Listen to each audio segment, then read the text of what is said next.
지난 1979년 김재규 전 중앙정보부장이 박정희 전 대통령을 총으로 쏴 숨지게 한 이른바 11.6 사건 기억하실 겁니다. 김재규 전 부장의 유족이 40년 만에 이 사건에 대해서 새로운 사법적 판단을 구하는 재심을 청구했습니다. 최근 법정 녹취가 공개되면서 당시 재판이 부당하게 진행된 것 아니냐 이런 의혹도 제기됐는데요. 자세한 내용은 취재기자 연결해서 알아보겠습니다. 이경국 기자. 네, 사회부입니다. 네, 김재규 전 중앙정보부장 유족이 법원에 재심을 청구했다고요? 네, 그렇습니다. 11.6 사건은 지난 1979년 10월 26일 당시 김재규 중앙정보부장이 서울 궁정동 안가에서 박정희 전 대통령과 차지철 전 청와대 경호실장을 살해한 사건인데요. 대한민국 헌정사상 초유의 국가 원수 피살 사건이기도 했습니다. 남산의 부장들과 그때 그 사람들 같은 영화로 만들어지며 많은 관심을 끌기도 했는데요. 김재규 전 부장 유족 측이 오늘 기자회견을 열고 40년 만에 11.6 사건에 대한 재심을 청구했습니다.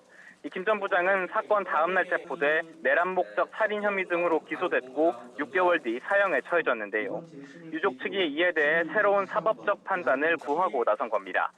최근 한 언론사가 김재규 등의 군사재판 당시 녹취를 공개하면서 당시 재판이 위법하게 진행된 것 아니냐는 의혹도 제기됐는데요. 실제 오늘 기자회견장에서는 당시 변호를 맡았던 강신옥 변호사도 참석했고 김재규의 음성이 담긴 법정 녹취가 공개되기도 했습니다. 네, 오늘 유족 측이 재심을 청구한 목적과 구체적인 근거는 무엇인가요? 네, 우선 변호인단은 이 사건에 대한 올바른 사법적 판단이 이루어져야 한다고 강조했습니다. 앞서 김재규에게는 내란 목적 살인 혐의 등이 적용됐는데요. 내란은 헌법을 어지럽게 하거나 폭동을 불러일으킨 경우 등을 뜻하지만 11.6 사건 이후 이 같은 일은 발생하지 않았고 김 전 부장도 당시 법정에서 민주화를 위해 야수의 심정으로 유신의 심장을 썼다고 말했다며 일반 살인 혐의가 적용됐어야 한다는 겁니다. 당시 김재규의 법정 진술도 직접 들어보겠습니다. 혁명의 목적을 말씀드리면 5가지입니다. 첫째가 자유민주주의를 회복하는 것이요. 두 번째는 이 나라 국민들의 보다 많은 희생을 막는 것입니다. 네, 변호인단은 절차적인 문제도 함께 지적을 했습니다.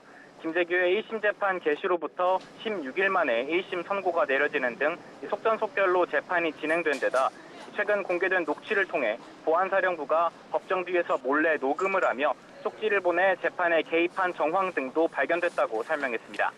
또 암살 당시에 정치를 대국적으로 하십시오라고 말했다는 김재규의 법정 진술이 조서에서 빠지는 등 민주주의 회복이 암살 동기였다고 주장한 내용을 숨기려 한 것으로 보인다고 설명했습니다.